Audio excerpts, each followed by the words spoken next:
नमस्कार, मेरी लाल नाक आप सभी का एरिथमेटिक प्रोग्रेशन की दुनिया में स्वागत करती है। और भाई बढ़िया मित्रा साहब, गर्मी कैसी चल रही? तुम सब तो बढ़िया ही होगे, है ना?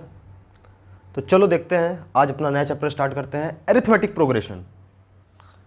और जैसा कि नाम है, नाम इसका क्या है? एरिथमेटिक प्रोग्रेशन नहीं है, इसका नाम एपी है। इसको हम दुलार से एपी बोलेंगे, ठीक है? तो जितना छोटा नाम उतना ही अच्छा चैप्टर, है ना? तो चैप्टर देखते हैं किस बारे में है। जैसे कई बार हम देखते हैं ना कि किन्हीं चीज़ों में पैटर्न नज़र आता है हमें, वैसे ही कुछ पैटर्न्स को हम एरिथमेटिक प्रोग्रेशन बोलते हैं, ठीक है? प्रोग्रेशन ये प्रोग्रेस वर्ड से बना है, प्रोग्रेस, है ना? प्रोग्रेस मतलब धीरे धीरे आगे बढ़ना। तो हम किसी चीज़ के बारे में देखेंगे, किसी चीज़ के नंबर्स के बारे में देखेंगे कि नंबर्स की लिस्ट धीरे धीरे किस प्रकार से आगे बढ़ेगी, समझे? एरिथमेटिक मतलब तुम ए से आसान समझ लो, आसान प्रोग्रेशन, ठीक है? तो आसानी से किस प्रकार से नंबर आगे बढ़ेंगे, फिर उन्हीं के ऊपर हम देखेंगे कि ये कैसे मैथ अप्लाई करते हैं, कैसे क्या कैलकुलेशन करते हैं, ठीक है?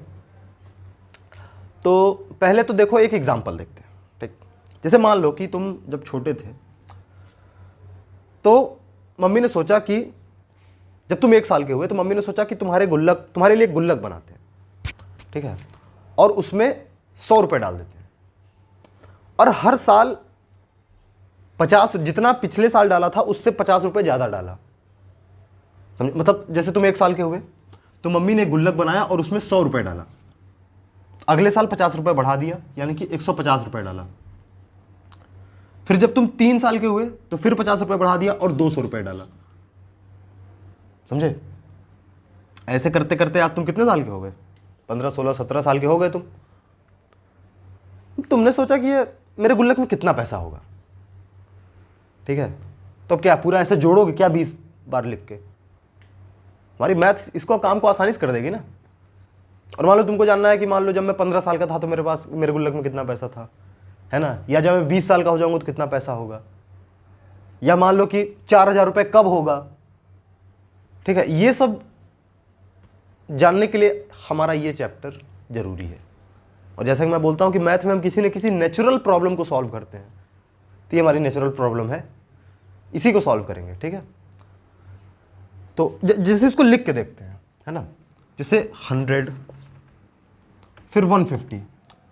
150 तुम ध्यान से देखो तो ये 100 में 50 ऐड हुआ पैसा है, मतलब ये 100 प्लस 50 है। फिर 200, यानी कि 100 प्लस 2 इंटू 50। देख रहे हो विनोद? 100, 100 plus 50, 100 plus 2 into 50। और आगे जाए तो जब तुम 4 साल की हो तो 100 इंटू 3, 100 प्लस 3 इंटू 50, सॉरी। तो ऐसे ऐसे ये हर साल आगे बढ़ता चला जाएगा। इसी को हम एपी बोलते हैं। तो what is AP? AP is a list of numbers. जैसे लिस्ट ऑफ नंबर्स है ना, एक नंबर, दूसरा नंबर, तीसरा number. It is a list of numbers in which the term has a common difference with the preceding term. मतलब कि कोई भी, जैसे ये टर्म है ना, पहला टर्म, दूसरा टर्म, तीसरा टर्म, चौथा टर्म। तो जैसे ये तीसरा टर्म है तो तीसरे टर्म और दूसरे टर्म के बीच में कितना अंतर है? 50 का डिफरेंस है ना? इसमें 50 हमने जोड़ दिया तो ये मिल गया। इन दोनों के बीच में कितना डिफरेंस है? इसके बीच में 50 का डिफरेंस है, इनके बीच में 50 का डिफरेंस है। तो एपी एक ऐसे नंबर्स की लिस्ट है, ऐसे नंबर्स की प्रोग्रेस है जिसमें कि एक फिक्स्ड नंबर को जोड़ जोड़ के हम प्रोग्रेस करते हैं। मतलब कि कोई भी 2 कॉन्जिक्यूटिव टर्म्स, यानी कि 2 लगातार टर्म्स को तुम देखोगे तो उनमें एक ही डिफरेंस मिलेगा। अभी और समझ में आएगा, ठीक है? जैसे इसको जनरल फॉर्म में लिख के देखते हैं। जैसे पहला टर्म मान लो ए है हमारा, तो इसमें अगर हमको एक फिक्स्ड नंबर जोड़ दें तो दूसरा टर्म आएगा। जैसे मान लो हमने ए प्लस डी जोड़ दिया, ए पहला टर्म था, डी जोड़ दिया तो दूसरा टर्म आ गया। तो बताओ तीसरा टर्म क्या होगा? इस दूसरे टर्म में फिर से हम डी जोड़ देंगे। जैसे यहां पे किया था, पहले 100 था, फिर 150 था, फिर 150 में फिर 50 जोड़ दिया, 200 बन गया, 200 में फिर 50 जोड़ दिया, मतलब एक फिक्स्ड नंबर को बार बार जोड़ते चले गए तो जो लिस्ट बन गई वही हमारी एपी है, सीधी सी बात, ठीक। और ये हमारा जो है जनरल फॉर्म है कि पहला नंबर ए है तो दूसरा ए प्लस डी होगा, तीसरा ए प्लस डी होगा, मतलब इसमें हमने डी जोड़ा, चौथा क्या होगा कि हम इसमें डी जोड़ेंगे। मतलब उसको आसानी से लिखने के लिए हम ऐसा बोल सकते हैं ना, पहला अगर ए है, दूसरा डी, ए प्लस डी है, तीसरा ए प्लस 2d होगा, चौथा ए प्लस 3d होगा, है ना। तो ये तो हो गया फर्स्ट टर्म। और जैसा कि हमने बताया कि एपी की खूबी क्या है कि एक ही नंबर को हम जोड़ते जाएंगे। तो जब एक ही नंबर को जोड़ेंगे तो जब कोई भी दो लगातार नंबर हम देखेंगे तो उनके बीच का जो डिफरेंस है ना वो सेम आना चाहिए, क्योंकि हमने इसमें डी जोड़ा तब ये मिल गया, फिर इसमें डी जोड़ा तो ये मिल गया, फिर इसमें डी जोड़ेंगे तो ए प्लस 4d यानी पांचवा टर्म मिल जाएगा। तो डी डी जोड़ते चले जाएंगे तो मिलता जाएगा। तो इन दोनों के बीच का डिफरेंस क्या हुआ, इसमें से ये घटाओगे तो डी ही तो मिलेगा, इसमें से ये घटाओगे तो डी ही तो मिलेगा। तो किन्हीं भी दो टर्म्स को जो लगातार हैं, एक दूसरे के बाद हैं, कॉन्जिक्यूटिव हैं, उनको डिफरेंस करोगे तो वो डिफरेंस कॉमन आएगा, मतलब सब में सेम आएगा, समझे। और इसीलिए डी को हम बोलते हैं कॉमन डिफरेंस। कॉमन डिफरेंस मतलब कि कोई भी दो टर्म्स के बीच का डिफरेंस। जैसे एग्जांपल ले लो कि तुम्हारा एपी है मान लो 5, 8, 11, 14, 17, मान लो ये एपी है। तुमको कैसे पता एपी है? क्योंकि इसको हमने क्या किया कि इसका कॉमन डिफरेंस देखा कि मान लो कोई दो टर्म्स उठाए हमने, मान लो 17 और 14, तो 17 माइनस 14 कितना होगा 3, और कोई दो ले लो मान लो 11 और 8, पर ये ध्यान रखना कि पास पास के दो लेने हैं, ठीक है, कंसेक्यूटिव दो लेने हैं। 11 और 8, 11 माइनस 8 कितना हुआ, ये भी 3, 14 और 11 इन दोनों का डिफरेंस कितना होगा, वो भी 3, इन दोनों का डिफरेंस वो भी 3। तो यानी कि इस एपी का कॉमन डिफरेंस क्या है, कॉमन डिफरेंस सी डी यानी कि 3 है।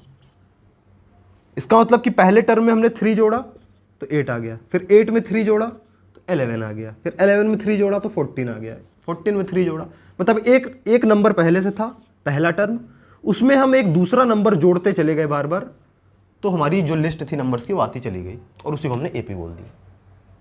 और जो नंबर जोड़ा है वही उन दोनों के बीच का कॉमन डिफरेंस होगा, क्योंकि वही तो डिफरेंस क्रिएट कर रहा है। 11 में हमने 3 जोड़ा तो 14 आ गया, तो जब 14 में से 11 को घटाएंगे तो 3 आ जाएगा, समझे। चलो एग्जांपल देखते हैं।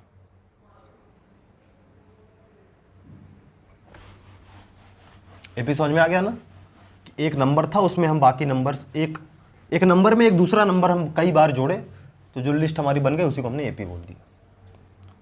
मान लो एग्जांपल है कि तुम चलो एक एपी बनाओ जिसका पहला टर्म 9 हो और कॉमन डिफरेंस -2 हो, ठीक। तो जैसे हमने देखा था कि एपी की जनरल फॉर्म हमने क्या बनाई थी कि ए जो है पहला टर्म है, दूसरा टर्म क्या होगा ए प्लस डी। डी क्या था हमारा कॉमन डिफरेंस, क्योंकि इसमें और इसमें जो डिफरेंस है वो डी है। ए प्लस डी में से ए घटाओगे तो डी बचेगा, ठीक। फिर दूसरा टर्म क्या है ए प्लस 2d, इसमें हमने और डी जोड़ दिया, फिर इसमें और डी जोड़ेंगे तो ए प्लस 3d, ये हमारी एपी थी।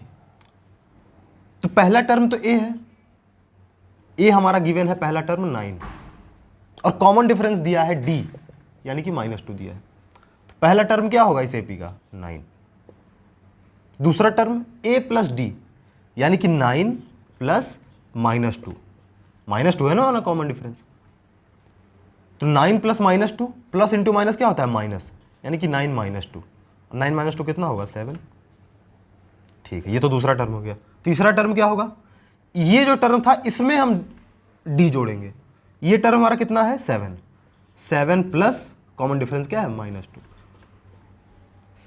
है ना।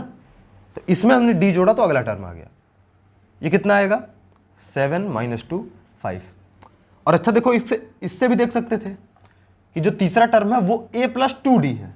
a क्या है हमारा 9 प्लस 2d, 2 इंटू -2, है ना। तो 9 प्लस 2 इंटू -2 कितना होगा -4, और 9 प्लस -4 यानी 9 - 4, और 9 - 4 कितना आएगा 5 आएगा। तो या तो कि एक टर्म में डी, फिर इसमें डी, फिर इसमें डी, ऐसे जोड़ते चले जाओ, या तो फिर ये पकड़ लो कि पहला टर्म ए है, दूसरा ए प्लस डी है, ए प्लस 2d है, इसमें रख के फिर निकालो, बात वही है। 7 माइनस 2 भी 5 होगा, और 9 में 2 बार 5 माइनस करोगे तो भी, 2 बार 2 माइनस करोगे तो भी 5 होगा, समझे। और चौथा टर्म कैसे निकालोगे, इसमें फिर कॉमन डिफरेंस हम जोड़ दें, यानी कि 5 प्लस ये जो कॉमन डिफरेंस यानी -2, समझे।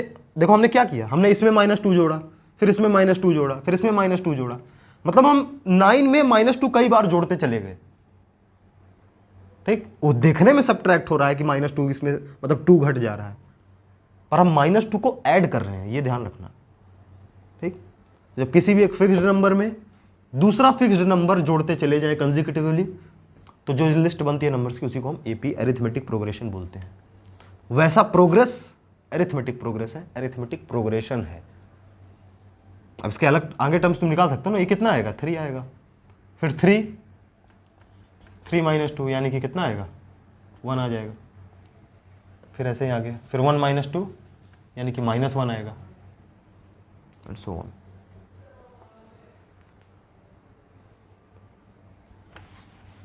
जैसे और कुछ एग्जांपल्स देखते हैं, जैसे मान लो कि एग्जांपल है कि -1.5, एक लिस्ट मैं आपको दे देता हूँ, ठीक, -3.5, -5.5, ये मान लो एक नंबर्स की लिस्ट है, ठीक है। आगे क्या है मुझे नहीं पता, मतलब कुछ तो है आगे, तुम निकालोगे। तुमको ये बताना है कि क्या ये एपी है, एपी है या नहीं है, क्योंकि किसी भी नंबर को एपी थोड़ी बोलते हैं। एपी होने की तो हमने कंडीशन बताई ना। एपी कब होगा, जब एक फिक्स्ड नंबर में दूसरा फिक्स्ड नंबर प्रोग्रेसिवली जुड़ेगा, तो जो लिस्ट बनेगी वो एपी होगी। यानी कि हर दो जो एडजेसेंट नंबर हैं, जो कंसेक्यूटिव नंबर हैं, जो लगातार वाले हैं, तो उन दोनों को तुम सब्ट्रैक्ट करोगे तो एक ही चीज आनी चाहिए, ये एपी है हमारा। तो क्या ये एपी है, देख लो। अगर ये एपी हुआ तो इसमें से इसको घटाने पे जो आएगा वही इसमें से इसको घटाने पे आएगा, क्योंकि एक ही नंबर इसमें हम जोड़े होंगे तो ये आया, फिर इसमें वही नंबर जोड़े तो ये आया। मतलब जैसे इसमें से इसमें सब्ट्रैक्ट करो, -5.5 माइनस 3.5, इसमें से इसको हमने घटा दिया, ठीक। माइनस माइनस तो प्लस हो गया, 3.5 माइनस 5.5, एक माइनस है एक प्लस है, यानी कि इन दोनों के बीच में क्या होगा, डिफरेंस होगा। इन दोनों का डिफरेंस क्या आएगा, 5.5 में से 3.5 गया तो क्या आया, 2.0, ठीक है। इसके पास प्लस है, ये इसके पास माइनस है, बड़े वाले के पास माइनस है, यानी कि -2.0 है। तो इसमें से हमने इसको घटाया तो -2.0 आया, ठीक। अब इसमें से इसको घटाओ, -3.5 में से सब कितना घटाएं हम घटाएंगे -1.5, घटा लो, माइनस इंटू माइनस क्या होगा, प्लस 1.5, और ये क्या होगा -3.5। माइनस और प्लस अलग अलग साइन है, यानी कि इन दोनों का डिफरेंस होगा। डिफरेंस करो, 5 में से 5 गया 0, पॉइंट में से पॉइंट गया पॉइंट, 3 में से 1 गया 2, माइनस बड़े वाले के पास माइनस है, यानी कि माइनस। तो देखो इसमें से हमने इसको घटाया तो भी ये वही चीज आई, इसमें से इसको घटाया तो भी वही चीज आई, यानी कि कॉमन डिफरेंस बराबर है। कॉमन डिफरेंस है, जो डिफरेंस हमने किया वो कॉमन आया, बराबर आया, यानी कि एपी है। अगर ये एपी है तो इसका तुम फोर्थ टर्म बताओ, फोर्थ टर्म है, ठीक है। जैसे फर्स्ट, सेकंड, थर्ड, फोर्थ, ये कैसे बताएं। तुम ये देखो कि कॉमन डिफरेंस का मतलब क्या था। हमने इसमें -2 जोड़ा, -2.0 जोड़ा तो -3.5 आ गया, फिर इसमें -2.0 जोड़ा तो -5.5 आ गया, फिर अगले के लिए हम इसमें फिर -2.0 जोड़ेंगे तो ये आ जाएगा। भाई हम वही नंबर तो बार बार जोड़ रहे हैं ना, तो इसमें ये जोड़ दो तो फोर्थ टर्म आ जाएगा, यानी कि फोर्थ टर्म क्या होगा, -5.5 प्लस -2.0। इसमें थर्ड टर्म में हमने कॉमन डिफरेंस जोड़ दिया, कितना आया, -7.5 आ जाएगा, है ना। Very easy bro. तो ऐसा कौन सा नंबर होगा जो एपी नहीं होगा भाई, जिसका कॉमन डिफरेंस बराबर नहीं आएगा। जैसे मैंने एग्जांपल दिया था, जैसे और एक, जैसे हाँ मान लो √2, √8, √18, क्या ये एपी है? बताओ ब्रो, क्या ये एपी है या नहीं है? कैसे जानेंगे? इसमें से इसको घटाओ, इसमें से इसको घटाओ, घटाओ, इसमें से इसको घटाएंगे कितना आएगा? √18 माइनस √8। 18 को हम क्या लिख सकते हैं? देखो अंडर रूट को सॉल्व कैसे करेंगे? 18 को हम लिख सकते हैं √9 इंटू 2, यानी कि √9 इंटू √2। √9 क्या होता है? 3, क्योंकि 3 3 9 होता है, तो √9 क्या होगा? 3 इंटू √2। ऐसे √8 को हम क्या लिख सकते हैं? √8 को हम लिख सकते हैं 4 इंटू 2। हमने इसको ऐसे क्यों लिखा? क्योंकि हम जानते हैं कि 9 जो है परफेक्ट स्क्वायर है 3 का। 3 3 9 होता है, 2 2 4 होता है, इसलिए हमने इसको 4 के टर्म्स में लिख दिया ताकि सॉल्व कर सकें, है ना। रूट कैसे? ऐसे तो रूट सॉल्व होता है, यानी कि √4 इंटू √2। √4 को हम क्या लिख सकते हैं बेटा? 2 इंटू √2। चलो ठीक, तो यानी कि इस सीरीज को हम ऐसे भी लिख सकते हैं ना, √2, 2 इंटू √2, 3 इंटू √2, यानी कि 18 माइनस 8, ये जो रूट के अंदर है ये कैसे होगा? -2√2। 3 √2 में से 2 √2 गया तो कितना बचा? 1 √2, यानी कि √2। तो इसमें से इसको घटाया तो √2 आया, 3 में से 1 गया तो 1 बचा, 3 में से 2 गया तो 1 बचा, √2। ठीक, ओके। अब इसमें से इसको घटाओ, √8 माइनस √2, इसमें से इसको घटाएं।